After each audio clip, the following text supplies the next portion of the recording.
I'm Srini Rao, and this is the Unmistakable Creative Podcast, where you get a window into the stories and insights of the most innovative and creative minds who've started movements, built thriving businesses, written best-selling books, and created insanely interesting art.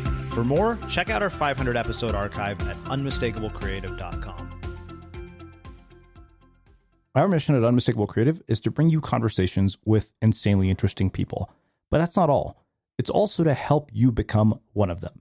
I've never met a person that doesn't have creative ideas, but I've met a lot of people who haven't figured out how to bring them to life. And even if you have very little time, no experience, and no idea where to start, with very few of the right skills and systems, you can create and sustain real progress, and I can teach you how to do that. That's one of the reasons we launched Unmistakable Prime, our monthly subscription, and for the first time, we're offering a free 2-week trial. Prime is designed to help creatives like you bring their best ideas to life. It includes all of our courses, live office hours twice a month, a book club, webinars, and an amazing community of creatives. Our members have started podcasts, landed new clients, increased their revenue, developed new skills. Every week, we hear new awesome updates from people, and there's no reason that you couldn't be next. For a limited time, you can actually try Prime for free for 2 weeks. Prices go up on March 18th, so don't wait. Go to prime.unmistakablecreative.com and join us today. Adii, welcome to the Unmistakable Creative. Thanks so much for taking the time to join us. Thank you for having me, Srini. Yeah, it is my pleasure. So I found out about your work because you wrote in, you told me about your new book, Life Profitability, the new measure of entrepreneurial success, all of which we will get into. But before we do that, I want to start by asking what I think is a very relevant question, given just a little bit about what I've learned from you. And that is from reading your book. And that is, where in the world did you grow up, and what impact did that end up having on the choices that you've made throughout your life and your career? Yeah, wow, that's a great question. So the simplest part of that answer is that I grew up in Cape Town, South Africa, where I still live. So I'm 36 years old, which means for the last 36 years of my life, I've lived in Cape Town. We now live slightly outside of Cape Town city center, at least into the winelands, about an hour away of Cape Town. And I think, if I think back to just my journey, probably not even my journey as an entrepreneur, but mostly as an adult, like post-school, I think the two things that kind of stand out there, Srini, is the first part, which is because we've always been so far removed from any tech hub, right? So I built technology software businesses, and I've been physically so far away from those tech hubs.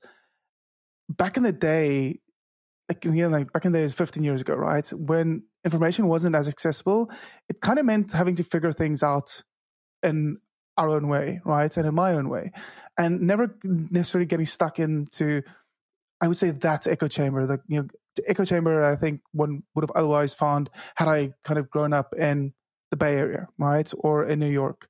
So I think that's the first part, is that my perspective is very different, or at least was very, very different. Maybe it's kind of conformed to the mean in recent years slightly, as I've exposed myself to kind of other cultures and to those kind of tech hubs, or mainstream cities at least. But I think that's the one part thereof. The other part is interesting, which is throughout kind of building the two successful businesses that I've built and sold in the past, it made sense for me not to live in South Africa from a commercial standpoint. Both businesses had customers. 60-70% of the customers was North American, and it always, or at times at least, meant working weird hours, having to work in the evening for me to catch up with someone or have an important call with someone on the West Coast, for example. And my wife and I have just always made that decision to say, you know what, Cape Town is our home. And that's such a great, I think even saying that now brings a smile to my face. That's such a great feeling, and being able to say, you know what, regardless of these other things that would have made sense, we've truly made a decision unique to ourselves, personal to ourselves, and very specific about the kind of the benefits and the value we get in our actual lives versus just this one small part, which would have been, hey, Adii has a better work day, and this is maybe better for his business if we move abroad. Mm-hmm. Yeah. So there's several questions to come to this. It's funny. I remember Chris Sacca, when he was on Tim Ferriss's podcast, talking about the fact that he decided to move to Truckee, 3 hours away from the Bay Area, when he started Lowercase Capital, which, makes on the surface no sense at all, to think, why am I not in the center of the action? But to your point, I think it pulled him out of the echo chamber. And I think I distinctly remember him saying he knew that if somebody was willing to drive 3 hours to come and meet him, that was somebody who was very serious about what they were doing. So he filtered out a lot of riffraff as a result. And I mean, I think the results kind of speak for themselves when you look at, what Chris Sacca has done. But what I wonder about that is if people are in echo chambers, and in a lot of ways, many of us are, people who listen to podcasts like mine, who participate in communities that are similar, in a lot of ways are in echo chambers, whether it's geographically or in terms of the content they consume.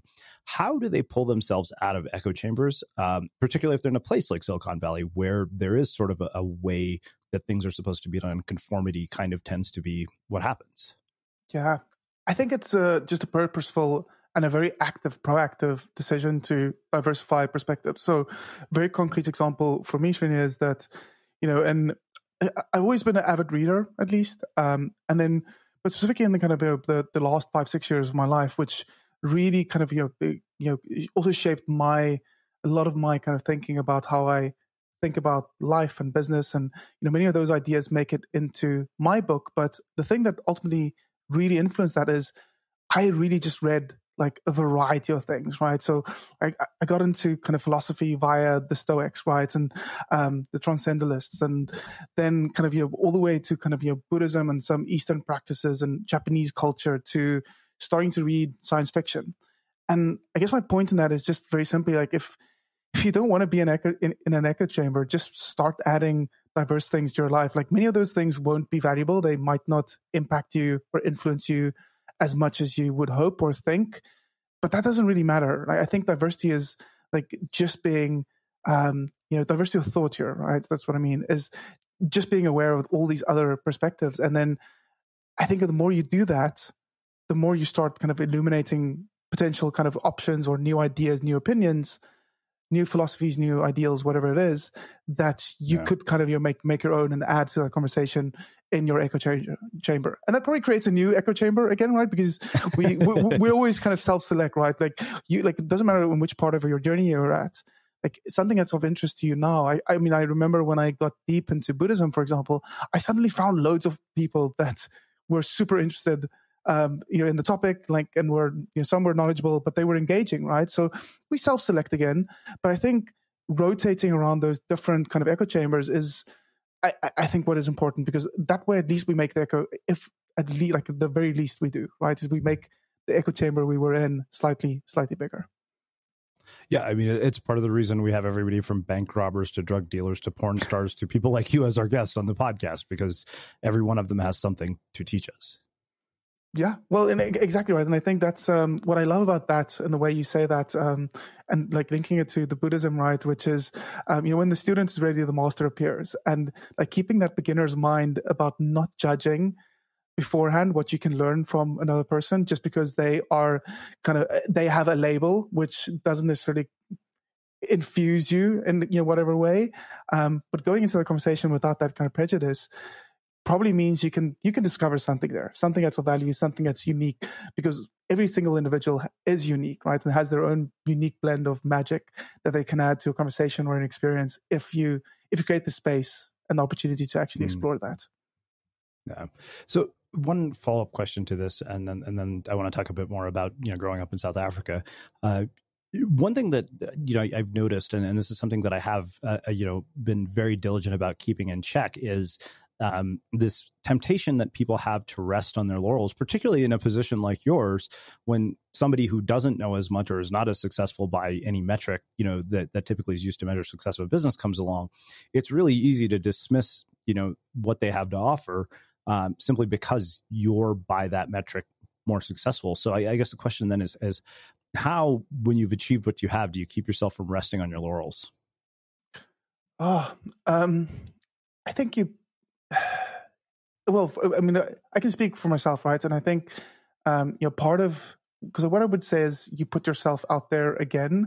The way I see things, right? And I'm onto my at least third kind of big attempt in building a software business. And the 2 previous exits have meant that financially I don't have to do this.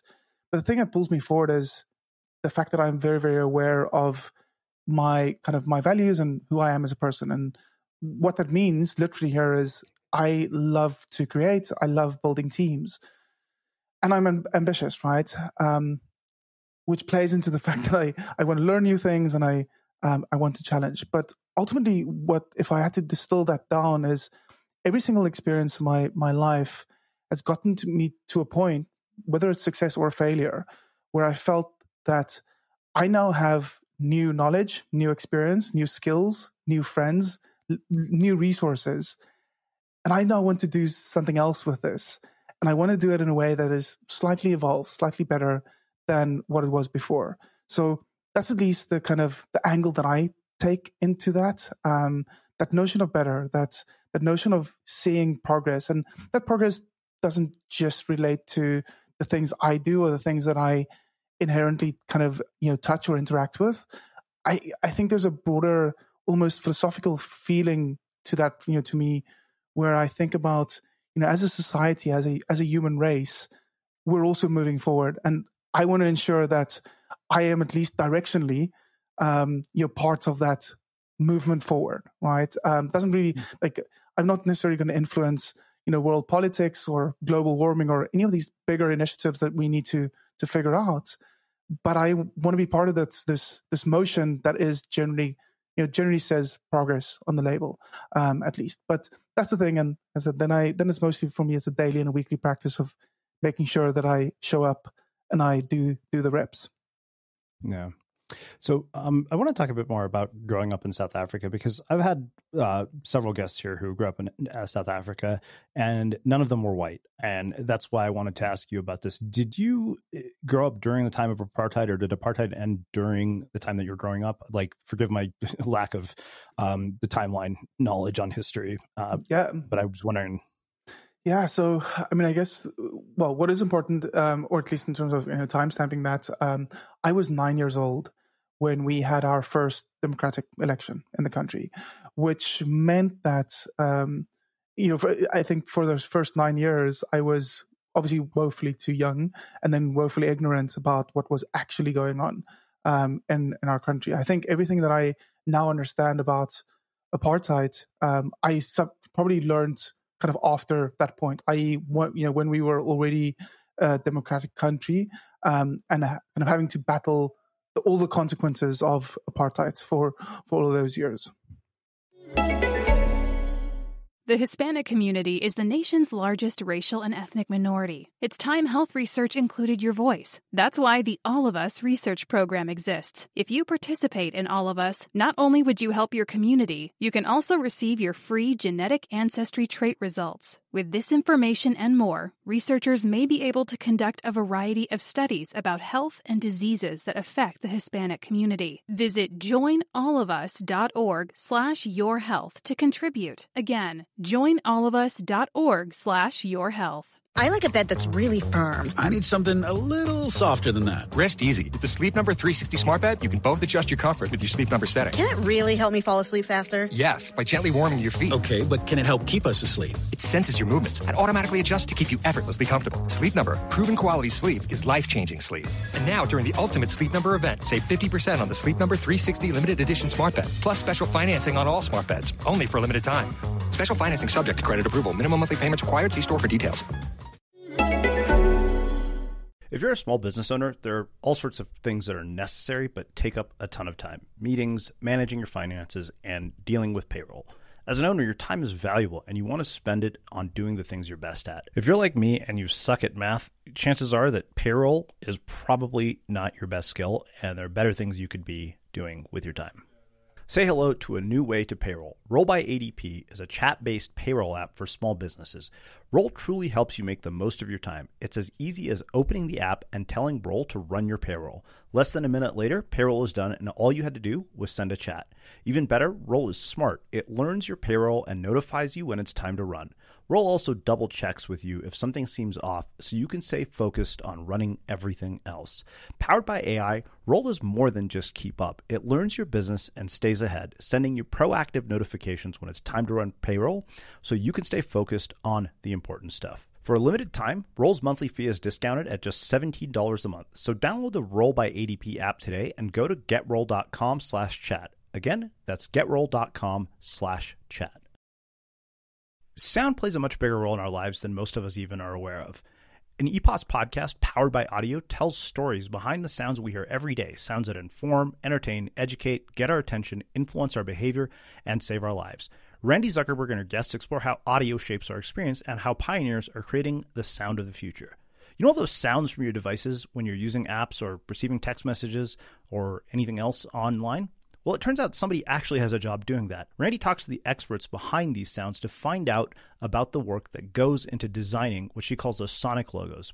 As a podcast host, I think a lot about how sound impacts us, whether we're hearing it on a podcast or from a notification on a phone or from some app we're using. And if you want to learn more about the impact that sound has on our lives, listen and subscribe to EPOS's Powered by Audio on Acast, iTunes, Spotify, or wherever you get your podcasts.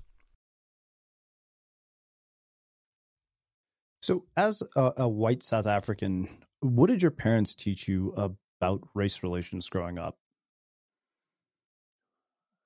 I mean, I honestly, probably very little. And when I say very little, I think they mostly taught me that all people are equal, right? Even though they might not have necessarily supported governments or movements or policies that did that. But I think in principle, that's what they taught me. I think there was a notion I also, and I laugh as I was going to say this. I was going to say I grew up in a household where the Christian faith was the one that I was brought up in. My views have changed since. And the reason I laughed there was purely because the South African government aligned very, very closely with the Dutch Reformed Christians in our country to essentially kind of preach about apartheid in church, which is absolutely ludicrous in my mind. But that aside, I think I want to believe that my parents tried to teach me what is right and wrong, and I think they mostly did.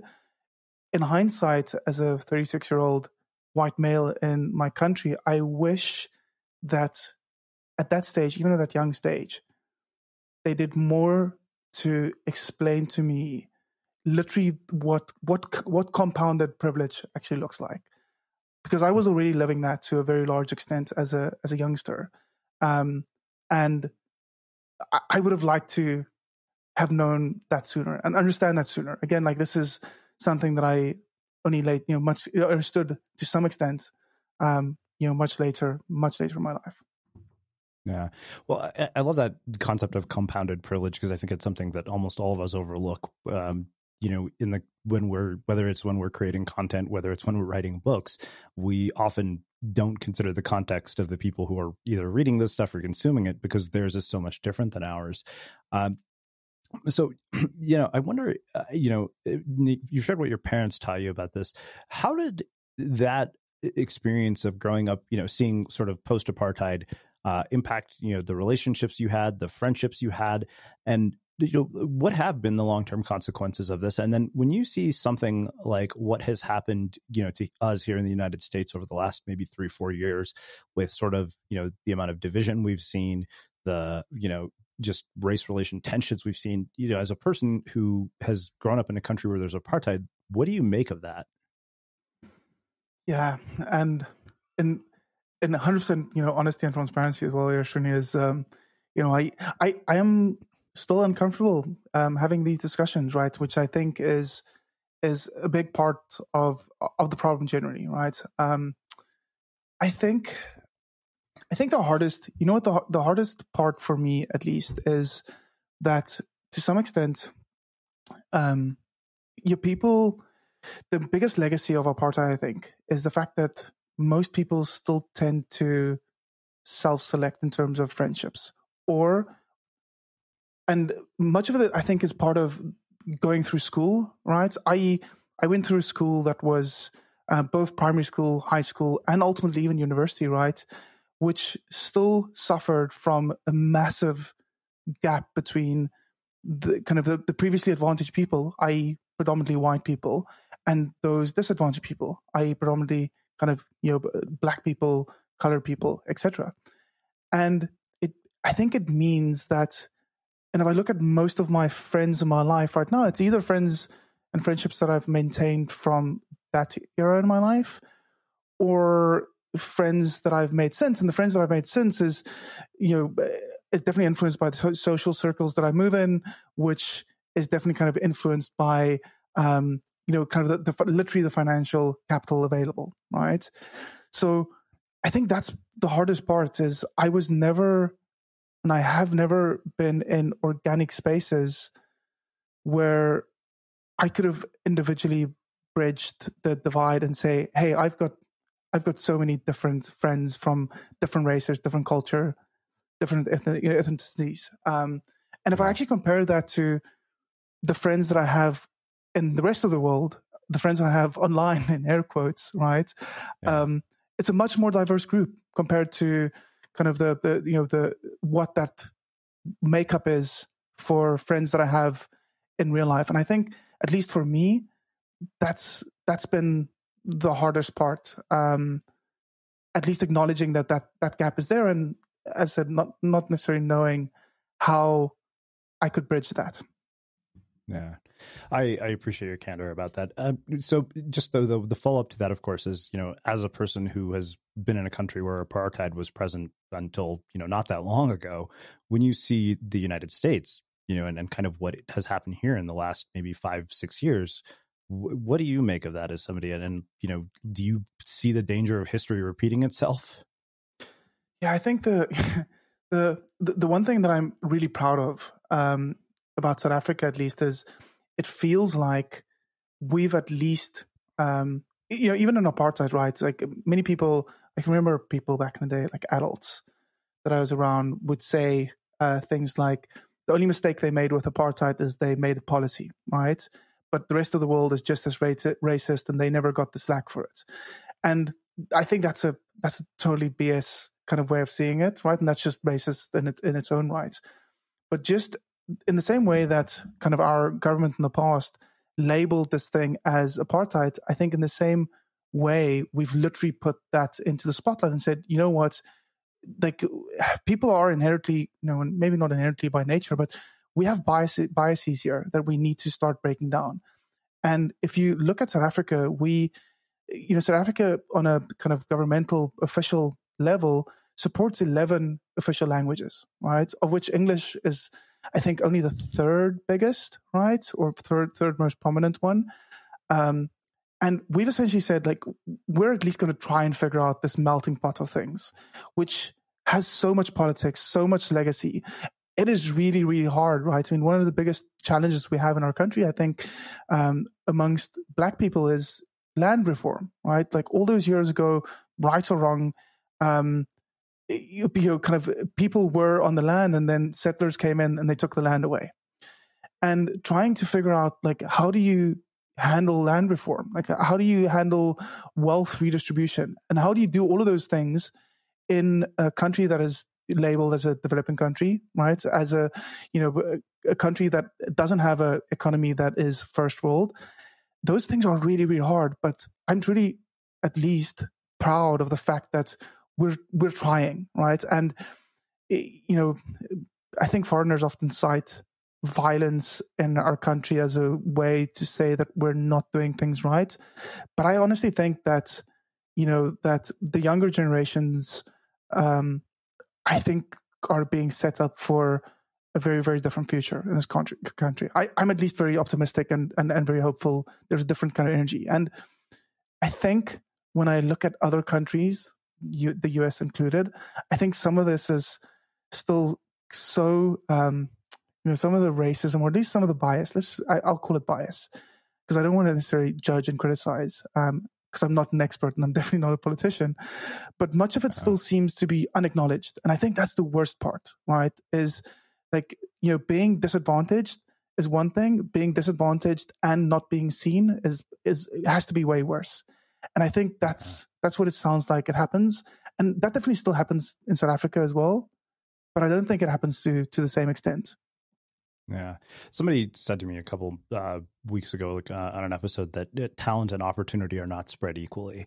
And that's a hard message for people to hear, because, it basically effectively says that, you could be the most talented person in the world, but if you're not given an opportunity to express that, you just don't get the advantage that somebody who gets that opportunity does.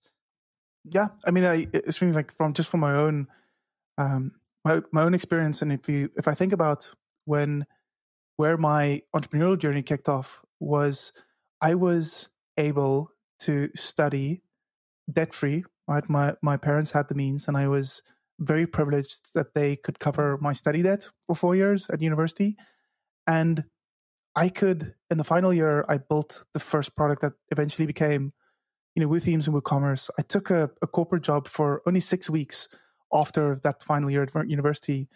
And I was making enough money on the side with this WooThemes thing or the same money there than I was from my corporate gig. So I quit. And the only reason I quit was the fact that I knew that I had a safety net. I knew that, my safety net was always going to be the education that my parents had kind of paid for me. There was no study that I, like extra variable, extra risk that I had to take there. And I could always kind of, so I could fall back on that education. And if I really needed to, I could move back in with my parents, right? That still had my room. So to some extent, that's that kind of opportunity. When I hear you saying, talent and opportunity is not equally distributed in my society, like I've experienced that, right? And I don't necessarily feel guilty about it, but it does feel uncomfortable saying that, because it's also not like I created that. I was also just kind of a product of so many other things that happened way before my time. Yeah, I mean, I completely relate. I mean, I did, move back in with my parents. And I think that one thing I realized is that with Indian parents, my cousin always saying, yeah, they yell at us. Yeah, they criticize us. It's not the sort of typical, if words of affirmation are your love language, Indian parents are definitely not, gonna cater to that, at least as I've learned. But one of the things that became very apparent to me over the last couple of years was that it didn't seem to matter how bad things got. My cousin was saying, he said, the thing that you have with Indian parents is no matter how bad things get, no matter how old you are, that door is always open. And that is truly a safety net. And I realize how often I've taken that for granted.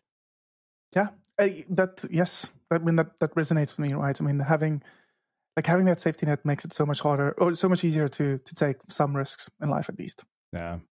Well, I think that makes a perfect segue to talking about life profitability. But where I want to start is by asking you, what impact did growing up in a country like South Africa have on your value system when it comes to entrepreneurship, when it comes to ambition, and to your definitions of success? Yeah. I mean, I think the first part, much of my early kind of exposure to entrepreneurship was through my dad. I think, from the time that I can remember as a small toddler, when I actually have, I think, kind of, conscious memories of things. My dad had his own businesses. And I think, at that stage, it was likely a mix of, because South Africa was a developing country, we didn't yet have all of the kind of international multi-corporates with businesses here, right? And the context here is my dad was a kind of accountant that got into computers, and he basically had a old school, I would say, kind of, single store, computer store, and specialized in creating, corporate lands that also handled the kind of the accounting systems. And I think that was interesting, right? Because my dad essentially started his business, and that business specifically, almost in a kind of an open economy, right? Where there was still, it was unsophisticated, there was loads of opportunity there, but probably also because he had to, right? And I think that's, and I'm wondering about this out loud, that notion of he had to is probably something that had a massive influence on me, even though I didn't realize it. Because from the time I kind of played around the business-ish projects all the way through high school and university. I almost flunked out of university because I did not spend enough time in class and I was spending too much time on these other things. But that's almost as a mental model of seeing my dad as an entrepreneur, like I think had a definitely had a kind of a big influence. And maybe that's I mean, I'm Afrikaans, which is my first language. Afrikaans is very similar to Dutch, and generally Afrikaans people are more conservative in South Africa, and that's totally stereotypical. I understand that, but I'm okay making the generalization. And that conservatism, to this day has been something that I've had to balance with my ambition. So as an example, if I give you like truly in how that plays out my values and who I am today, Srini, is I am super risk averse. Even though I've like from the outside, it must look like Adii does all these things, like he does not mind risk. I'm super risk averse. I really dislike risks, and I'm very pragmatic about seeing those risks and trying to see all the risks and then paring them back and trying to figure out like what amount of risk do I really need to take, and then at that point I accept that this is I can handle that. Like this, even in the worst case scenario, if this doesn't work out, like I can cope with that. But I think, as I said, I'm very risk averse, which I think is very different to many other entrepreneurs, and that's definitely rooted in that part of my upbringing as a Afrikaans boy in South Africa. So what is it that led to this framework of life profitability? Like, what made you want to write this book, and why now and why you?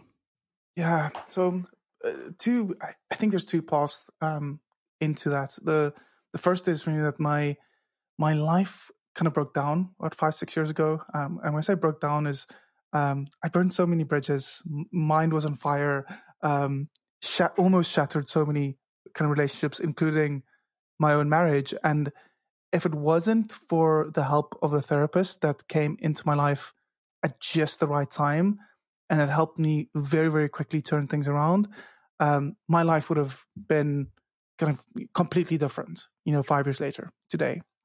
So I think that was the first part. And a big part of that realization was that I'd been so ambitious and laser focused on this path of building a business, becoming a successful entrepreneur, building wealth, all those things, that I wasn't conscious of or even aware of all the collateral damage that I'd created alongside kind of that journey. All the life costs that I'd accrued for myself and for other people. So that kind of, and I said, like, my life was on the verge of falling apart. So I stumbled into that. And then as I started making some changes there, the thing that I think the other part of this was my team with Conversia, which was my second successful software company that I exited, we had kind of stumbled onto this idea that we wanted to run the team and build a business that was, the initial words we used was life and family first. And that's really when I started kind of experimenting with a different way of seeing business and how that related back to my life. Because at that stage, going through this whole metamorphosis in my personal life, in my home life, in my marriage, my friendships, I needed a different way of building a business. And Conversion and my team ultimately became that, literally that kind of R&D lab for certain things. And it really is kind of those experiences that then kind of going from that idea of how to build a business that's life and family first to ultimately say, how to build a business that is life profitable. And when I say build a business that's life profitable, what I mean is not just build a business that is profitable in the narrow sense of the word, i.e. financially profitable, but build a business that truly profits one's whole life, like both my life as the founder and entrepreneur, but also hopefully to some extent, at least, kind of every single life that it touches. So the team members inside, the families around those businesses for those team members, as well as my own family, and eventually kind of how that ripples outwards to the communities and societies that any of us interact in. It's not just what you sell that moves the bottom line, it's also how you upgrade the customer experience. And in a crowded marketplace where customers can go wherever they wish with the tap of a button, you need every edge you can get. Introducing Citizens Pay. It's a buy now, pay later solution that lets your shoppers get the upgrades they want right away by paying for them in smaller pieces over time. I recently used Citizens Pay to get a new top-of-the-line ergonomically designed home office chair, and I do my research, and I love the fact that I didn't have to settle for less than the best reviewed chair on the market. I could still fit it into my monthly budget by spreading out the cost over a number of months. And when customers like me get the things they want, so does your business. More purchasing power with your business today means more customer loyalty in the long run. So while your customers enjoy their new 64-inch zillion-pixel TVs, state-of-the-art exercise equipment, and 6-burner stoves to fry, saute, and steam with perfection, you'll be enjoying a nice little boost to your bottom line. Citizens Pay. Get the power to upgrade how you do business. So one thing that you say in the book is that we've been conditioned to believe that being willing to sacrifice everything is the right thing to do and the entrepreneurial way. That's a flawed approach. Being an entrepreneur shouldn't overshadow everything. Being an entrepreneur is just one expression of life, and creating a life profitable business can generate not only financial wealth, but a rich life. And I think that really struck me in particular because we've had people like Justine Musk, who's Elon's ex-wife here, and one of the things that she said, for achieving at that level is she said that kind of achievement often does come at the cost of everything in your life, and I think that we glorify people like this in our culture. To your point, but then. Why is that? And more importantly, how do you break the pattern? Because I don't think that is feasible for everyone, despite the fact that it's glorified. Yeah. So I think answering the why question first, I think that goes down to ego. That's at least how I understand it. And I don't even say that as a way to say ego is bad, right? I think if we were to take ego out of the human psyche and out of our society completely, we would not have entrepreneurs, we would not have innovators, we would not have artists, right? We would not have authors. Like nobody does anything where zero ego is intact. And the biggest epiphany that I had was, on my kind of mindfulness journey and exploring Buddhism, I spoke with a friend, and he reminded me. He said, "You know what, Adii? Just remember that the pursuit of no ego is also just ego, right? Because it's just going to a different end of the spectrum." So I think that's the why. In terms of entrepreneurship, why these things ultimately kind of dictate such large parts of our life, because it fuels that ego that we have, right? I think it's a great feeling, like creating something, getting positive feedback from people out there, and much better getting paid for it, right? That is an absolutely amazing feeling, and it's not just kind of a fleeting feeling. Like if it is truly significant, it feeds that ego, right? It's something very intrinsic to us. So I think that is why that happens. The second part about this not being feasible for everyone, for everyone at least, is I think that's true as well. In fact, I probably have no doubts that, Elon Musk probably can't create what he's created without making immense kind of sacrifices elsewhere in his life. And that is perfectly fine as well. And just take a step back, and then I'll kind of continue there. Is I think, firstly, everyone's version of life profitability is totally different, and it's down to every unique individual. Like how you define that, the things you put in your life portfolio, that's up to you. So maybe Elon Musk is living a life that is life profitable. What I mostly wanted to kind of do with the book in that sense, and where I try and break down this way we see entrepreneurs and how we celebrate entrepreneurs in our society today, is just by saying that what Elon Musk is doing should not be the default way that most businesses get built and the way most entrepreneurs conduct themselves, because that likely is not their version of life profitability. And unfortunately, in the other part of beyond the ego, which is how we induce the system ourselves as individuals, the other part that I don't think is helpful here is that the mainstream media, like they love those stories, right? Yeah. And they continuously, like there's an echo chamber and a compounding echo chamber of sorts in mainstream media as well, both in terms of entrepreneurship and in terms of other things. But unfortunately, I say unfortunately because I don't agree with this, we celebrate the success of the likes of, someone like Elon Musk, right? Or someone like Steve Jobs, who by all accounts sounds like a visionary, but an absolute dick to be around, right? Like that's like, and again, I've not met him, like that's just accounts, right? But we celebrate those individuals when we should probably be saying, fair enough, you're a visionary or you work really, really hard or all these things, but hey, you totally neglect your family And we should at least point that out. We don't even have to judge. Yeah. We at least have to acknowledge that as well. But we cherry pick the best parts of these idols that we have, and we then use that kind of perfectly pruned, cherry picked version of entrepreneurship to say, here's what all of you, other people that want to be entrepreneurs need to strive for. And I don't agree with that. Yeah, I think that this is probably why I liked the book so much. I ended up writing this article just a few days ago titled "Why Outliers Are Bad Role Models for Most of Us." And to your point, they primarily become our role models because that's who, we put in on the covers of magazines. That's who writes books and gives TED Talks. And I said, what you don't hear about are the people who busted their asses for years and didn't amount to anything. It's funny. So one of the sort of terms that sort of emerged over the last few years is influencer, which I think is a totally nonsense term. And I remember somebody was telling me here, don't worship false gods. He had, worked with people like Ralph Lauren. And, I remember somebody saying, oh, you're an influencer. I was like, no, who's an influencer? Mother Teresa, the mom who works 3 jobs to put food on the table, is an influencer. They influence real outcomes. The person who has 1 million followers on Instagram doesn't influence shit as far as I'm concerned. Yeah.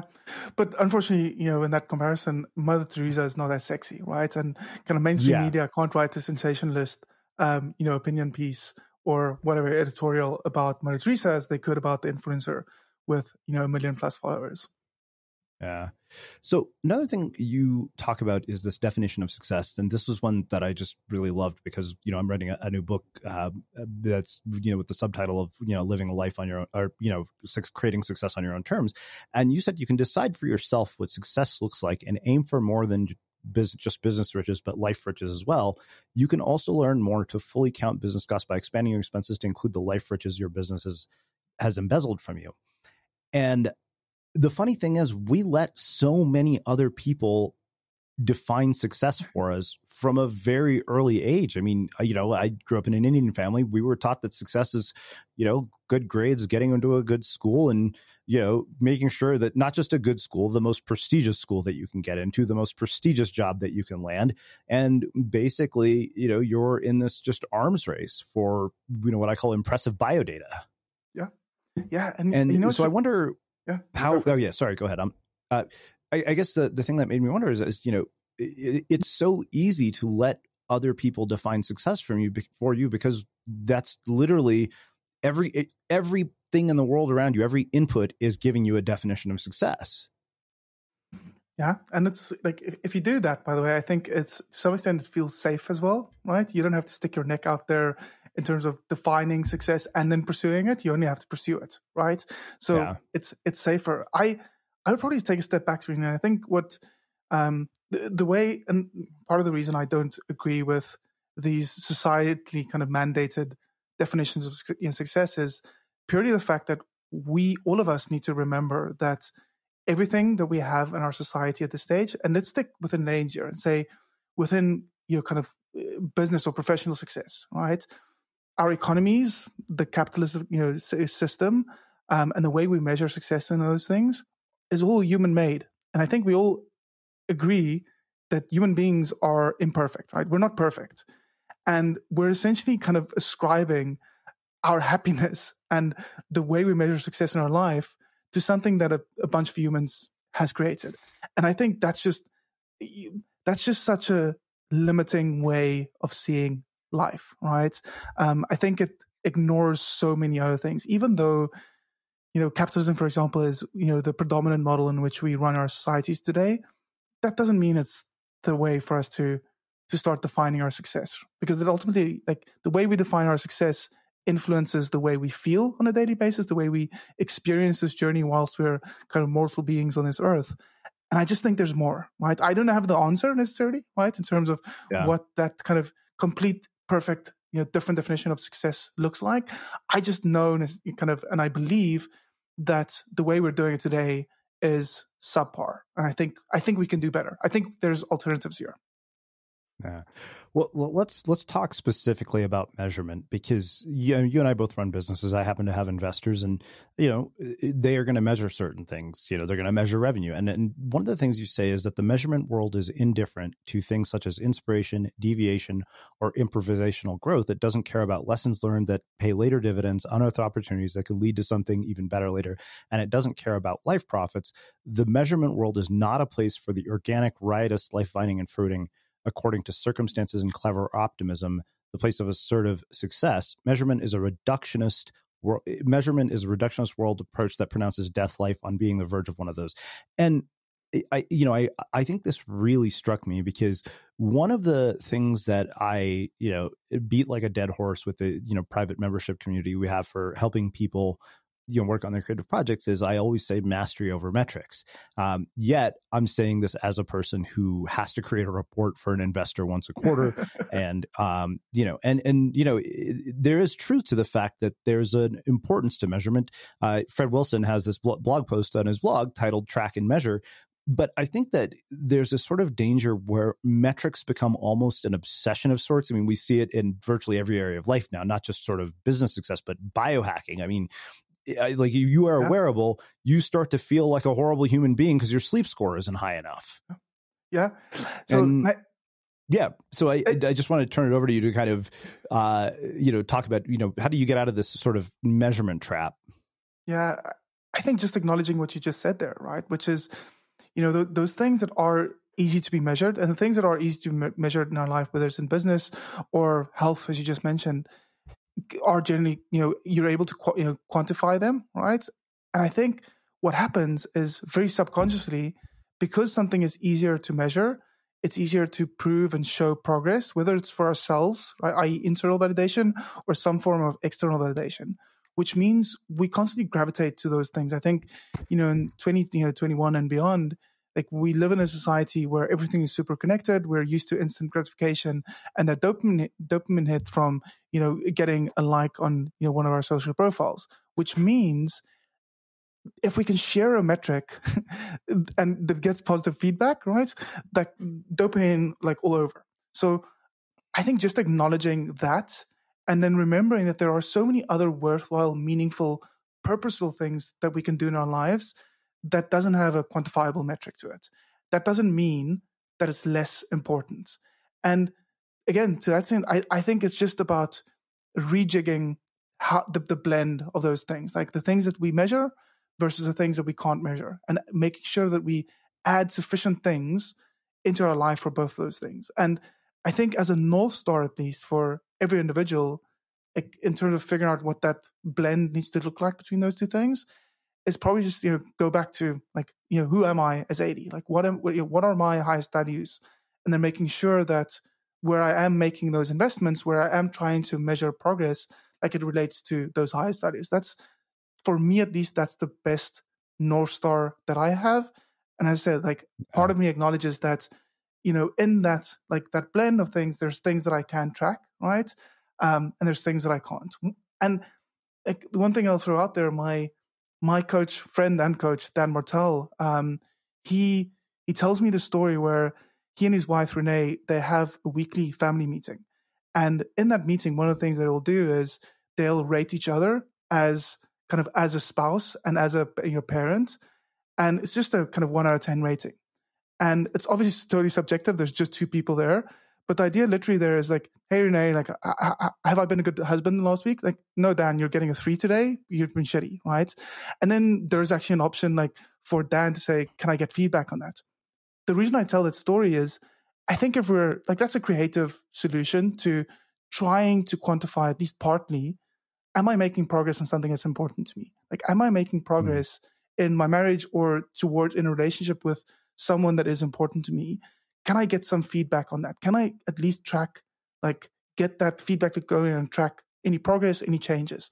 So again, just because it's not easily quantifiable doesn't mean there isn't a creative way to potentially measure progress in some way that at least gives you some sense of like, am I just kind of, tricking my own mind and like, this is just a bullshit pursuit here? Or am I making kind of, impacting something that is actually significant and important to me? Yeah, it's funny. I mean, this is one of the primary reasons I never will choose a podcast guest based on what I think they will do for our numbers. Because to me, that's not prioritizing the thing that matters, which is the value that they're going to provide to our listeners. Yeah, and I think the irony and all of that, and I was trying to think, like probably the most mainstream example that I have here is if you look at Patagonia, right, as a company, like multi-billion-dollar company, and I think they've always prioritized, or at least 99% percent of the time, prioritized things that are more important to them compared to money, right? And they've built a significant business. And I think that, when you do the right thing, maybe not always, and maybe not, definitely not in the short term or immediately, but the universe tends to kind of work in a way that it rewards making the right decisions, right? So to your point, like getting the right guests on here, having the most meaningful conversations, that ultimately serves the business goals as well. Yeah. Well, speaking of money, I think that this is something that really struck me. You said, in our Western world, we glorify the pursuit of wealth and its endless accumulation. We glorify money so much that we measure our self-worth by our net worth too often and measure ourselves against others by what they own. This puts us in an escalating arms race for material goods as we try to keep up with the Joneses.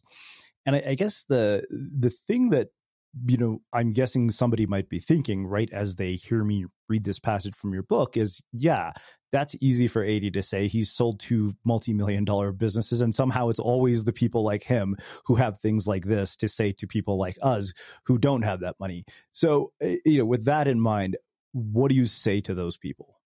Yeah, that's probably the most fair, bit of feedback that I would expect many people to give me on the book. And I think it's a totally fair question. And I think the only thing that I can, I'll add this as well, Srini, before I get into this. And like having published books, like you understand this as well, I think partly perhaps is, I think we all know that many authors that ultimately publish a book, even if they share anecdotes and stories and experiences from the past, they ultimately write the book and they try and kind of retrofit what happened to the narrative that they're trying to picture, right? And absolutely. I don't think that's wrong, right? I think neatly packaging a bunch of ideas and experiences in a way that is possibly valuable to people is perfectly fine. So I don't have a problem with that. But I always wanted to I want to acknowledge that, and I don't think me writing Life Profitability is significantly different to that. What I will say is the following: is I unfortunately also only learned that making money, fueling this ambitious dragon that I had on my shoulder, all of those things didn't make me happy after, firstly, I had already had success, right?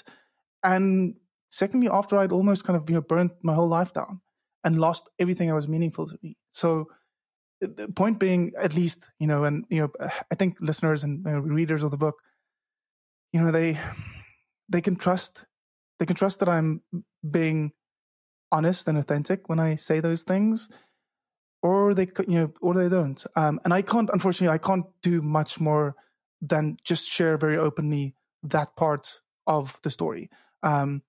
Which is, I just learned this later in life, where I actually hoped that I would have learned some of these things, sooner. Well, I appreciate your candor about, the acknowledging the reality of this, which often, people don't do that and they're not willing to say that. We don't talk about the fact that sometimes we got lucky as a byproduct of circumstance, upbringing, whatever it is.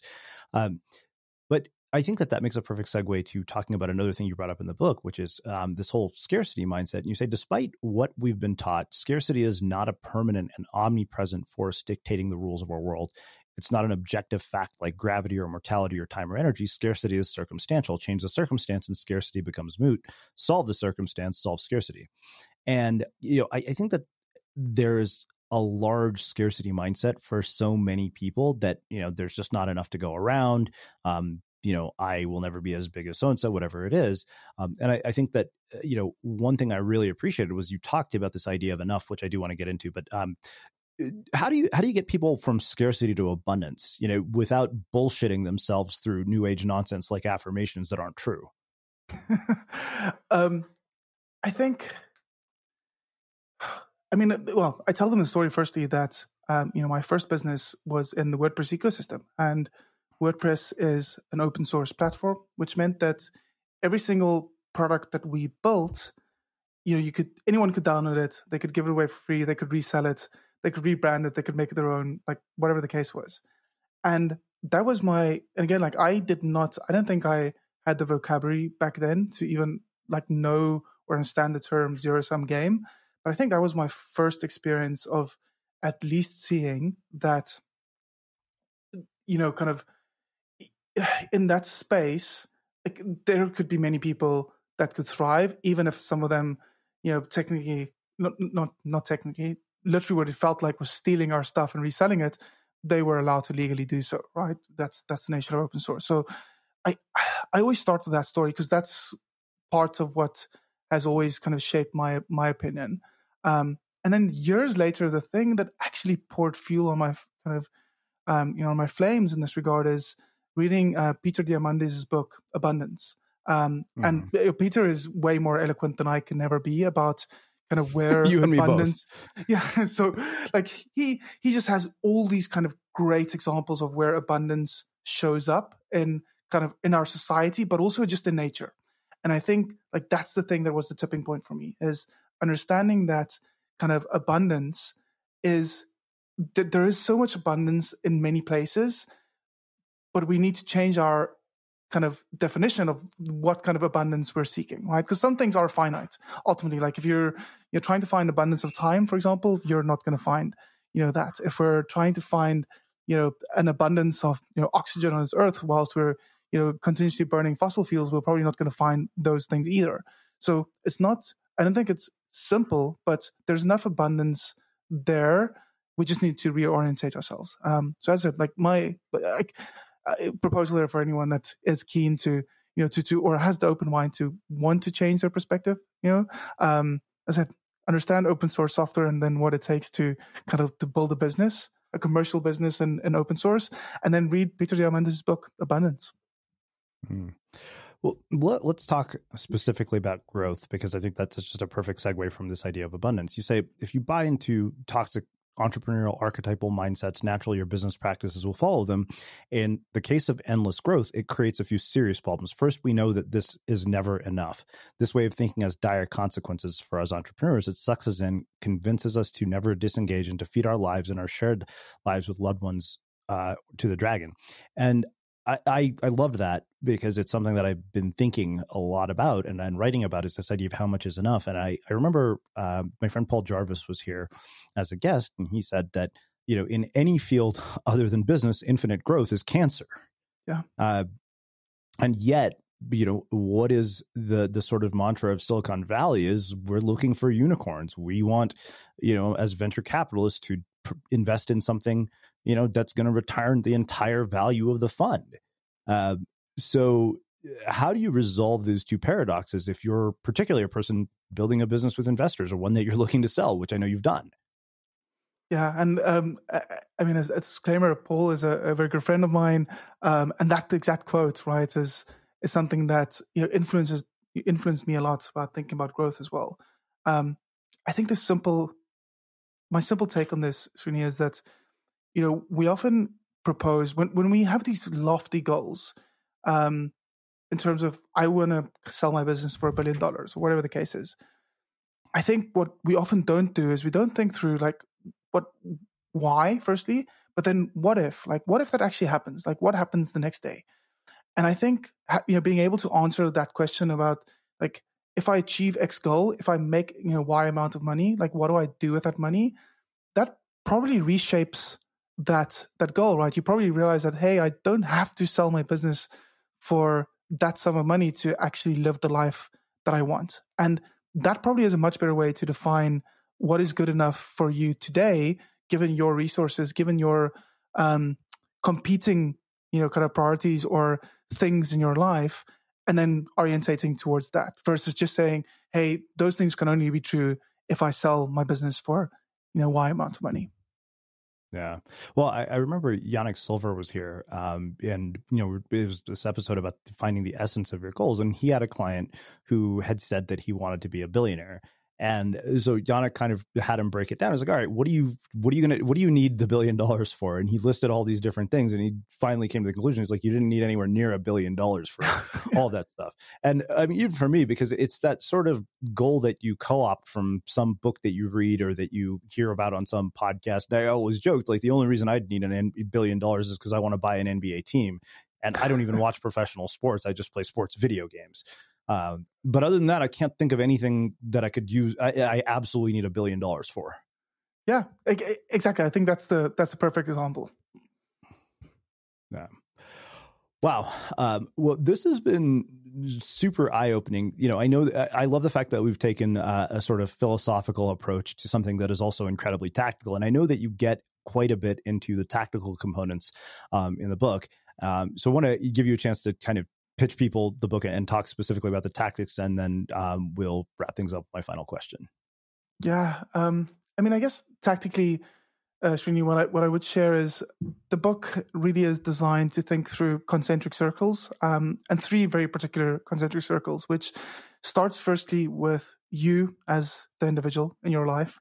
And that part of it really is the part where you figure out, like, what are those highest values? What are those things that needs to be in your life portfolio, where work and this professional ambition is just one of those components? Like, what are those other things that needs to go in there? So, and the reason it starts with you as an individual is, regardless of the next steps in your journey, there's only going to be one common denominator, and that's going to be you. So I really I encourage, people to go back to that kind of, that space within themselves. Be calm, be uncomfortable perhaps in that space, but then ask those questions of yourself. So it really starts there.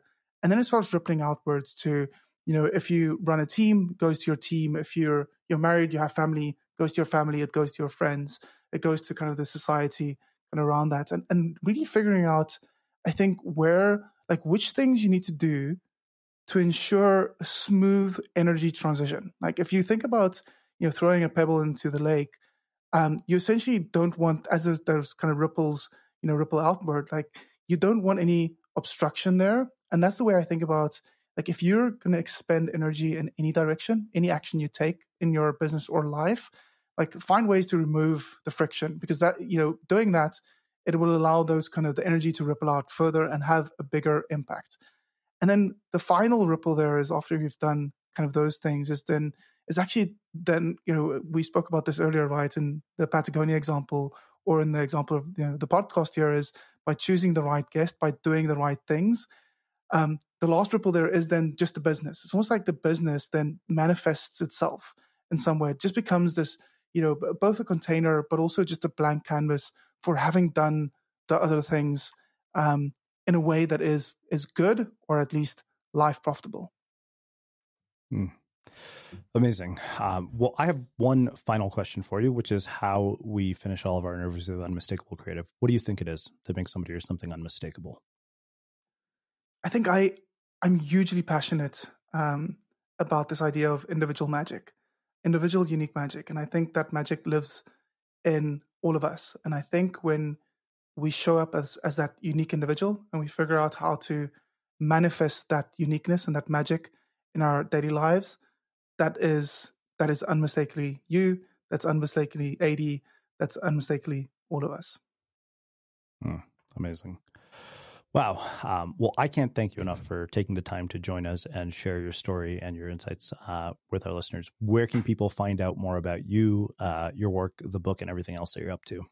Yeah, thanks, Rini. I mean, the best place to find me is on my personal website, adii.me. I'm also Adii on Twitter, where I'm pretty active.